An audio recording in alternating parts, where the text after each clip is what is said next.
اور اس کے چھوٹے چھوٹے بچے بھی تھے، یتیم ہو گئے۔ میں نے ارادہ کیا کہ یہ 300 درہم ان چھوٹے چھوٹے بچوں میں تقسیم کر دیتا ہوں، ان پر خرچ کرتا ہوں، ان کا باپ تھا، اس باپ کی اولاد پر خرچ کر دیتا ہوں۔ نبی اکرم صلی اللہ علیہ وسلم کے پاس آئے تو رسول اللہ صلی اللہ علیہ وسلم نے ارشاد فرمائے، ان اخاک محتبس بدینہ، بے شک تیرا بھائی اس قرض کی وجہ سے محبوس ہے، جنت سے روک دیا گیا ہے۔ فقضی عنہ، اپنے بھائی کا پہلے قرض ادا کر، جو بچ جائے پھر اس کے بچوں کے اندر تقسیم کر۔ قرض تقسیم کر کے واپس آیا، کہنے لگا یا رسول اللہ قد ادیت عنہ الا دینارین، اللہ کے رسول جتنے بھی قرض خواہ تھے سب کے قرض میں نے اتار دیے، صرف 2 درہم باقی بچ گئے ہیں۔ ادعتہم امرأۃ ولیس لها بینۃ، ایک عورت ان 2 درہموں کا دعویٰ کر رہی ہے، اس کے پاس کوئی ثبوت، کوئی گواہ نہیں ہے، کہتی ہے کہ اس نے مجھ سے 2 درہم لیے تھے، تمہارا بھائی میرا ان 2 درہموں کا مقروض ہے، لہذا یہ 2 درہم میرے حوالے کر دو۔ نبی اکرم صلی اللہ علیہ وسلم نے فرمایا فآتها، اس کو اس کا قرض دے دو، فإنها محقۃ، بے شک وہ سچی ہے اور اس کی حقدار ہے۔ وہ دعویٰ کر رہی ہے، اس کے پاس ثبوت نہیں، گواہ نہیں، پھر بھی اس کا قرض اس کو ادا کرو، وہ اس کی زیادہ حقدار ہے، وہ سچی بھی ہے۔ قرض کا معاملہ بڑا سنگین ہے، وارثوں کو چاہیے کہ میت کا جتنا بھی قرض ہے اس کو جلد سے جلد ادا کرنے کی پوری صحیح کریں۔ اور اس طرح نماز جنازہ ہے، یہ دوسرا مشروع عمل ہے جس کے ذریعے سے میت کو فائدہ پہنچ سکتا ہے، اس کو ثواب پہنچ سکتا ہے۔ ایسا طریقہ ہے کہ مسلمانوں کی جماعت اگر میت کے لیے دعا کریں، اس کے جنازہ میں شرکت کریں، نماز پڑھیں اور اس کے حق میں سفارش کریں تو یہ اس کے لیے فائدہ مند ہے اور سود مند ہے۔ اللہ تعالیٰ مسلمانوں کی جماعت کی وجہ سے ان کی اس میت کے حق میں کی گئی دعا کو اللہ قبول فرماتا ہے، یہ لوگ اس کے حق میں جو سفارش کرتے ہیں اللہ قبول فرماتا ہے۔ اسی طرح جو نماز جنازہ پڑھتے ہیں اللہ نماز جنازہ کو قبول کرتا ہے، میت کو اس کا ثواب پہنچتا ہے اور اس سے فائدہ پہنچتا ہے۔ سید عائشہ رضی اللہ تعالی عنہ حدیث کی راویہ ہے،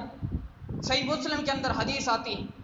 نبی اکرم صلی اللہ علیہ وسلم کا ارشاد گرامی ہے، ما من میت، کوئی بھی میت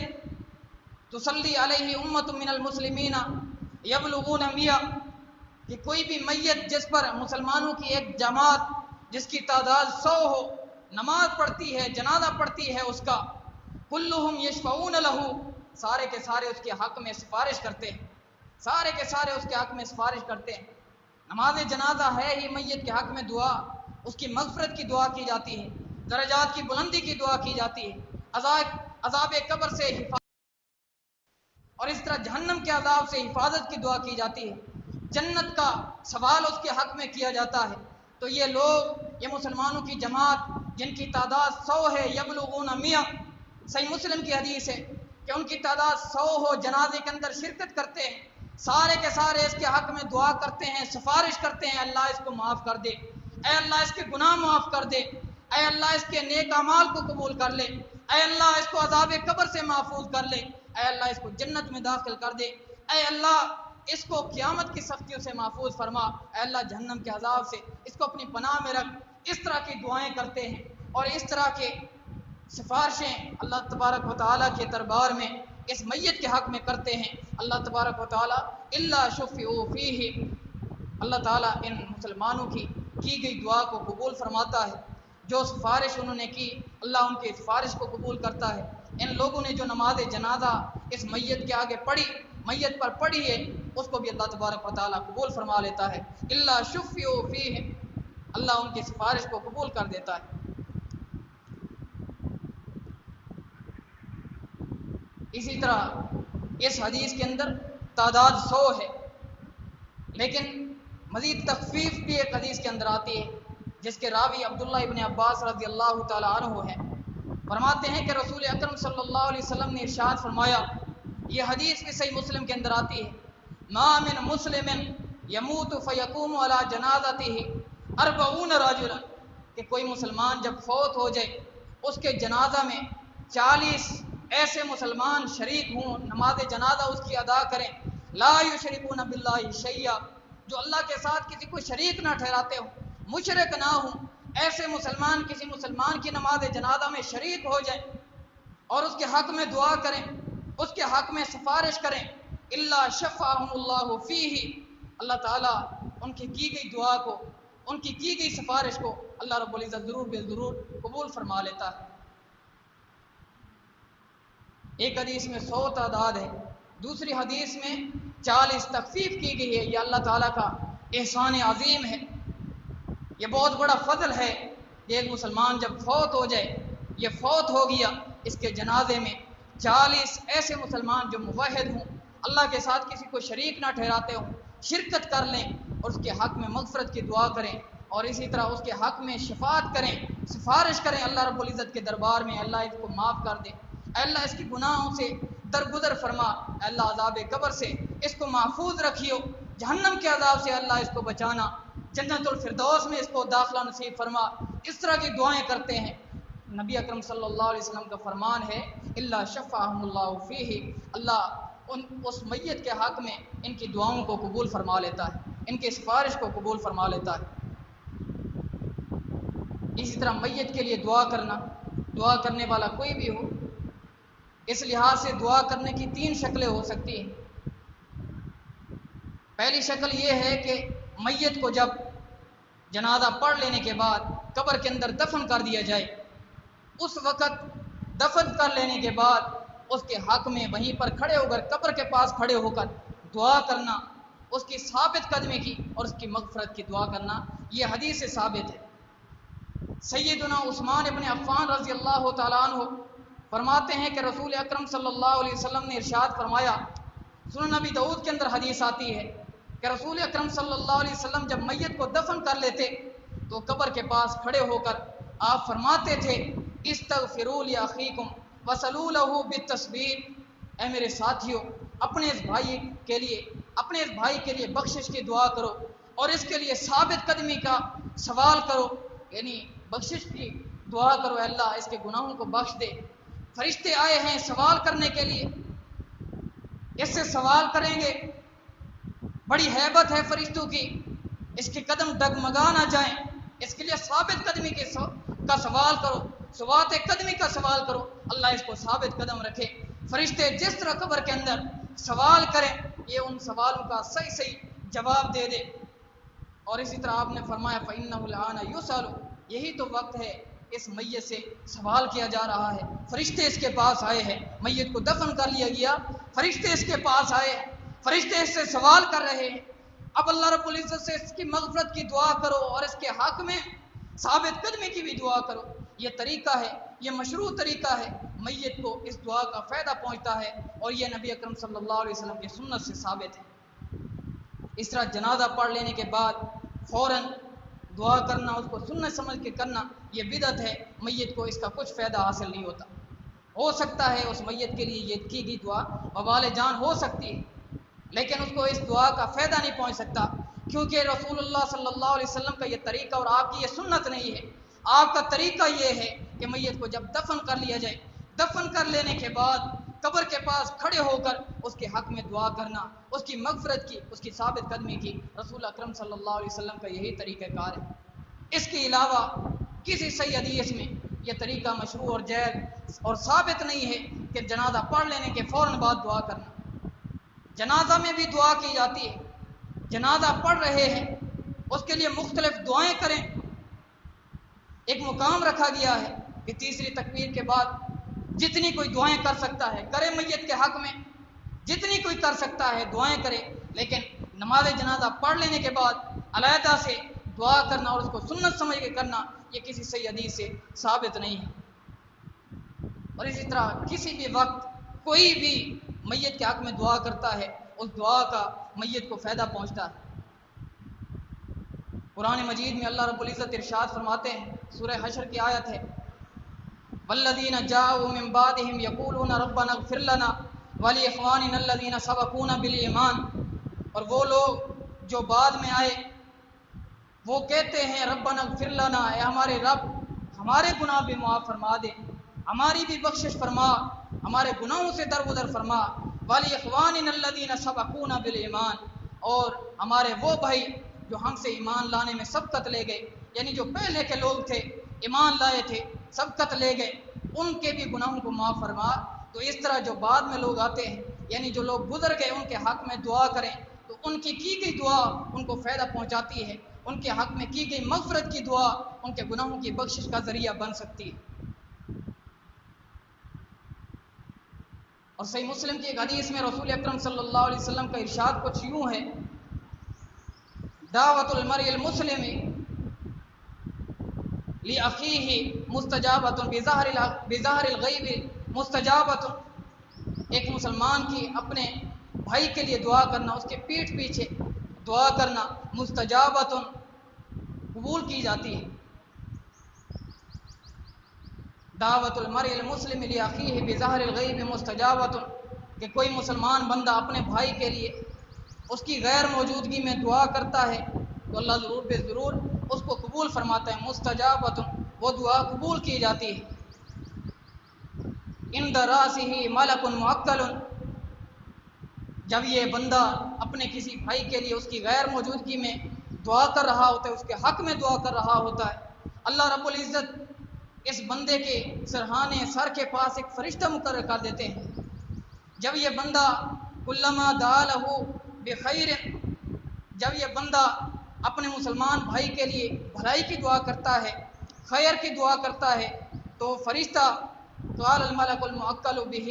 آمین ولک بمثلہ، یہ فرشتہ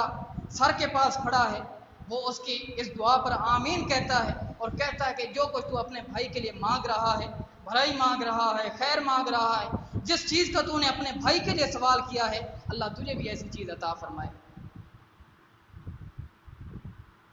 تو یہ دعا کرنے کی شکلیں ہیں۔ دوسری شکل تھی کہ کوئی بھی دعا کرتا ہے اپنے مسلمان بھائی کے حق میں تو اس کا فائدہ پہنچتا ہے، میت کو بھی اس کا فائدہ پہنچتا ہے، گناہوں کی بخشش ہو جاتی ہے۔ تیسرا طریقہ دعا کا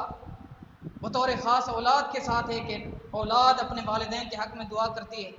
دعا کرے تو اللہ تعالیٰ اولاد کی دعا والدین کے حق میں قبول فرماتا ہے۔ مشہور حدیث صحیح مسلم کے اندر اذا مات الانسان انقطع عنہ عملہ، کہ جب انسان فوت ہو جائے اس کے سارے عمل منقطع ہو جاتے، کسی عمل کا ثواب نہیں ہوتا، الا من ثلاثۃ، سوائے 3 اعمال کے، الا من صدقۃ جاریۃ، پہلا عمل کوئی صدقہ جاریہ، کوئی صدقہ کر گیا جس سے لوگ ابھی بھی فائدہ اٹھا رہے، اس کا ثواب اس کو مرنے کے بعد بھی ملتا رہتا ہے، او علم ینتفع بہ، دوسرا عمل ایسا علم جس سے لوگ فائدہ اٹھا رہے ہوں، او ولد صالح یدعو لہ، اور تیسرا عمل نیک اولاد ہے جو اس کے حق میں دعا کرتی ہے، اس کی دعا کو بھی قبول کیا جاتا ہے۔ اسی طرح میت کے اگر روزے رہتے ہوں، روزوں کی قضا دینا بھی وارثوں پر لازم ہے۔ اگر کوئی وارث اس کے لیے روزے رکھتا ہے، وہ روزے نظر کے ہوں یا فرضی روزے ہوں، اس کا بھی میت کو فائدہ پہنچتا ہے۔ یعنی میت نے کوئی نظر مانی تھی کہ میرا یہ کام ہو جائے، میں اتنے روزے رکھوں گا، اب یہ وہ روزے رکھ نہیں سکا، تو اس کے وارثوں پر لازم ہے جو اس نے نظر مانی تھی اس نظر کے روزے اس کے وارث رکھیں، کیونکہ ایک حدیث کے اندر آتا ہے، سیدنا سعد بن عبادہ رضی اللہ تعالیٰ عنہ حدیث کے راوی ہیں، فرماتے ہیں کہ رسول اکرم صلی اللہ علیہ وسلم سے میں نے پوچھا، ان امی ماتت وعلیہا نذر، میری ماں فوت ہو گئی ہے اور ان نے ایک نظر مانی تھی، نظر روزوں کی تھی، تشریح کی، ان نے نظر مانی تھی کہ میں روزے رکھوں گی، روزے رکھنے سے پہلے میری ماں فوت ہو گئی، کیا میں اپنی ماں کی طرف سے روزے رکھوں، اپنی ماں کی نظر کو پورا کروں؟ رسول اکرم صلی اللہ علیہ وسلم نے ارشاد فرمایا، ہاں اقضی عنہا، اپنی ماں کی جو نظر ہے تم اس سے پوری کرو۔ اور اس طرح اگر فرضی روزے ہیں، فرضی روزے رہ گئے، یعنی رمضان المبارک کے مہینے کے روزے رہ گئے، سستی اور غفلت کی وجہ سے نہیں، وہ تو گناہ ہے، یعنی سفر کی وجہ سے کچھ روزے چھوٹ گئے یا بیماری کی وجہ سے کچھ روزے چھوٹ گئے، اب اس کو زندگی میں موقع نہ مل سکا، یہ روزے نہ رکھ سکا، تو یہ روزے رکھے۔ سیدہ عائشہ رضی اللہ تعالی عنہا حدیث کی راویہ ہیں، صحیح بخاری اور صحیح مسلم کے اندر حدیث آتی ہے، من مات وعلیہ صیام صام عنہ ولیہ، کہ جو شخص فوت ہو جائے اور اس کے ذمے روزے تھے، اس نے روزے رکھنے تھے، روزے نہ رکھ سکا تو اس کے ولی اس کی جگہ پر روزے رکھیں گے۔ تو یہ شریعت کے اندر مشروع کام ہے، تو یہ روزے اس کے ولی رکھیں گے اور اس کا فائدہ میت کو ہوگا اور اس کا ثواب بھی میت کو ہوگا۔ اسی طرح اولاد اپنے والدین کے حق میں صدقہ کرتی ہے، اس کو بھی اللہ رب العزت قبول فرماتے ہیں۔ ایک آدمی نبی اکرم صلی اللہ علیہ وسلم کے پاس آیا، ام المومنین سید عائشہ رضی اللہ تعالیٰ عنہ حدیث کی راویہ ہیں، کہتی ہے کہ ایک آدمی آیا کہنے لگا یا رسول اللہ ان امی افتطلت نفسها ولم توصی، اللہ کے رسول میری ماں فوت ہو گئی ہے اور انہیں اچانک فوت ہوئی ہے، مجھے کوئی وصیت نہیں کر سکی، وَأَظُنُّهَا لَوْ تَكَلَّمَتْ تَصَدَّقَتْ، مجھے یہ یقین ہے کہ میں اپنی ماں کو جانتا ہوں، اگر میری ماں کچھ بات کر سکتی، کچھ بول سکتی تو ضرور مجھے صدقہ کرنے کا حکم دیتی کہ صدقہ کر دینا میرے پیچھے۔ نبی اکرم صلی اللہ علیہ وسلم سے پوچھا افلها اجر ان تصدقت عنها، اللہ کے رسول اگر میں اپنی ماں کی طرف سے صدقہ کر دوں تو کیا میری ماں کو اس کا اجر ملے گا؟ نبی اکرم صلی اللہ علیہ وسلم نے ارشاد فرمایا ہاں تیری ماں کو اس کا اجر اور ثواب ملے گا۔ اس طرح میت کی قبر کی زیارت کرنا اور اس کے لیے مغفرت کی دعا کرنا یہ بھی میت کو فائدہ پہنچاتا ہے۔ نبی اکرم صلی اللہ علیہ وسلم کی سنت تھی، آپ قبرستان جایا کرتے تھے، بقیع الغرقد آپ کا معمول تھا، جاتے تھے وہاں جا کے آپ میت کے لیے، مردوں کے لیے دعائے مغفرت کرتے تھے اور آپ دعا پڑھتے تھے السلام علیکم اہل الدیار من المؤمنین والمسلمین انا انشاءاللہ بکم لاحقون، اے مومنوں اور مسلمانوں تم پر اللہ کی سلامتی ہو،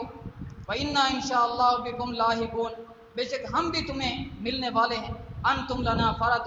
وَنَحْنُ لَكُمْ تَبَعٌ، تم ہم سے پہلے چلے گئے ہم تمہارے پیچھے آئیں گے، أَسْأَلُ اللَّهَ الْعَافِيَةَ لَنَا وَلَكُمْ، میں اپنے لیے اور تمہارے لیے اللہ سے عافیت کا سوال کرتا ہوں۔ تو اس طرح قبرستان جا کر میت کے حق میں دعائے مغفرت کرنا، اس کی بخشش کی دعا کرنا اس شریعت کے اندر جائز ہے اور اس کا فائدہ بھی میت کو پہنچتا ہے۔ اس طرح حج کرنا ہے، جیسا کہ ایک آدمی نبی اکرم صلی اللہ علیہ وسلم کے، ایک عورت آئی نبی اکرم صلی اللہ علیہ وسلم کے پاس آ کر کہنے لگی اے اللہ کے رسول ان امی نظرت، میری ماں نے ایک نظر مانی تھی، ان تحج فلم تحج حتی ماتت، کہ وہ حج کرے گی، نظر مانی تھی کہ میرا کام ہو گیا میں حج کروں گی، لیکن وہ حج کرنے سے پہلے ہی فوت ہو گئی، افاحج عنہا، کیا میں اپنی ماں کی طرف سے حج کر سکتی ہوں؟ نبی اکرم صلی اللہ علیہ وسلم نے ارشاد فرمایا نعم حجی عنہا، ہاں تو اس کی طرف سے حج کر لے۔ پھر فرمایا لو رأیتی لو کان علی امی کی دین، تیرا کیا خیال ہے اگر تیری ماں کے ذمے کچھ قرض ہوتا، تیری ماں پر کچھ قرض ہوتا، انتی قاضیہ، کیا تو اپنی ماں کا قرض ادا نہ کرتی؟ اکنتی قاضیہ، کہ تو اپنی ماں کا قرض ادا نہ کرتی؟ تو اس نے جواب ہاں میں دیا، سمجھ گئی کہ ہاں میری ماں کا قرض ہوتا، میرے ذمہ ہوتا، میں ادا کرتی۔ تو یہ نظر بھی، یہ حج ہے، میری ماں نے مانی تھی، یہ اللہ کا قرض ہے، اس کو بھی ادا کرنا چاہیے۔ اقضوا اللہ فاللہ احق بالوفاء، جس طرح لوگوں کے قرض تم ادا کرنا ضروری سمجھتے ہو، یہ حج، یہ نظر بھی اللہ کا قرض ہے۔ اقضوا اللہ، اللہ کا قرض ادا کرو، فاللہ احق بالوفاء، اللہ کا قرض ادا کرنا زیادہ اللہ حقدار ہے، اللہ زیادہ حق رکھتا ہے باقی لوگوں کی بنسبت۔ اور اس طرح غلام یا لونڈی آزاد کرنا یہ بھی ان اعمال میں سے ہے جن کا میت کو فائدہ پہنچتا ہے، جیسا کہ ایک آدمی آیا عمر بن عاص رضی اللہ تعالیٰ عنہ تھے، کہنے لگے اللہ کے رسول میرا باپ فوت ہو گیا اور اس نے وصیت کی تھی کہ میری اولاد میرے لیے 100 غلام اور لونڈیاں آزاد کریں۔ نبی اکرم صلی اللہ علیہ وسلم نے ارشاد فرمایا انه لو كان مسلما فاتقمتم او تصدقتم او حججتم بلغه ذلك، اگر یہ تمہارا باپ مسلمان ہوتا تم اس کی طرف سے غلام لونڈیاں آزاد کرتے، اس کی طرف سے صدقہ و خیرات کرتے یا اس کی طرف سے حج کرتے، اس کا اس کو ثواب پہنچتا۔ یعنی اس صحابی کا باپ مسلمان نہیں تھا، کافر تھا، تو اس وجہ سے آپ نے روک لیا۔ اگر مسلمان ہے، اولاد اپنے والدین کے لیے غلام لونڈیوں کا دور نہیں، صدقہ و خیرات کرے، نیک اعمال کرے اور اسی طرح حج کرے، عمرے کرے، والدین کو اس اولاد کے کیے ہوئے اعمال کا ثواب پہنچتا ہے۔ یہ تھے ایسے اعمال جو میت کے فوت ہو جانے کے بعد پیچھے لوگ کریں اس کا میت کو فائدہ پہنچتا ہے۔ کچھ اعمال ایسے ہیں جن کا میت کو کچھ فائدہ نہیں ہوتا، لیکن ہمارے معاشرے میں وہ اعمال رواج پا چکے ہیں اور وہ اعمال بد ہیں۔ ان میں سے چند ایک ہیں جن کے نام میں آپ کے سامنے بیان کرتا ہوں۔ میت کی وفات پر رخسار پیٹنا، گریبان چاک کرنا، اس کا میت کو کچھ فائدہ نہیں ہوتا۔ اسی طرح جنازہ اٹھاتے وقت کلمہ شہادت کہنا، مشرک لوگوں کی نماز جنازہ پڑھنا، سنت سمجھ کر نماز جنازہ پڑھنے کے فوراً بعد دعا مانگنا، یہ بھی میت کو کچھ فائدہ نہیں پہنچاتا۔ میت کے ساتھ قرآن مجید کی آیات رکھنا، قبر پر پودا یا کوئی ٹہنی لگانا، تدفین کے وقت قرآن مجید کی تلاوت کرنا، قبر کو بلند کرنا یا اسے پختہ بنانا، قبر پر مختلف صورتیں مثلا فاتحہ، یاسین، دیگر صورتیں پڑھنا، یہ بالکل جائز نہیں، نہ میت کو اس کا فائدہ پہنچتا ہے کیونکہ یہ مسنون نہیں، رسول اکرم صلی اللہ علیہ وسلم کا طریقہ نہیں۔ اسی طرح قبر پر چراغ جلانا، کل تیجا ساتہ اور چالیسواں کرنا، میت کے لیے محفلوں کا اہتمام کرنا، یوم عاشورہ اور شعبان کی 15ویں کو بطور خاص قبرستان جانا، میت کی طرف فرض نمازوں کی قضا، یہ ایسے اعمال ہیں جو ہمارے معاشرے میں آج کیے جاتے ہیں۔ میت کو ایصال کے لیے، ایصال ثواب کے لیے، میت کو ثواب پہنچانے کے لیے ایسے اعمال کیے جاتے ہیں، لیکن ایسے اعمال نہیں کیے جاتے جو مسنون ہیں، جو شریعت نے جائز قرار دیے ہیں، وہ اعمال کیے جائیں۔ ان جائز امور کو، جائز اعمال کو چھوڑ کر لوگ ایسے اعمال کرتے ہیں جو اعمال بد ہیں، جن کا کچھ فائدہ نہیں ہوتا۔ اللہ تعالی ہم سب کو غور و فکر کرنے کی اور عمل کرنے کی توفیق عطا فرمائے۔ اللہ جب تک ہمیں زندہ رکھے، دین اسلام پر قائم اور دائم رکھے، اور جب موت دے تو شہادت والی عظیم موت دے، اور ہماری زبان پر کلمہ لا الہ الا اللہ کا ورد ہو۔ وما علینا الا البلاغ۔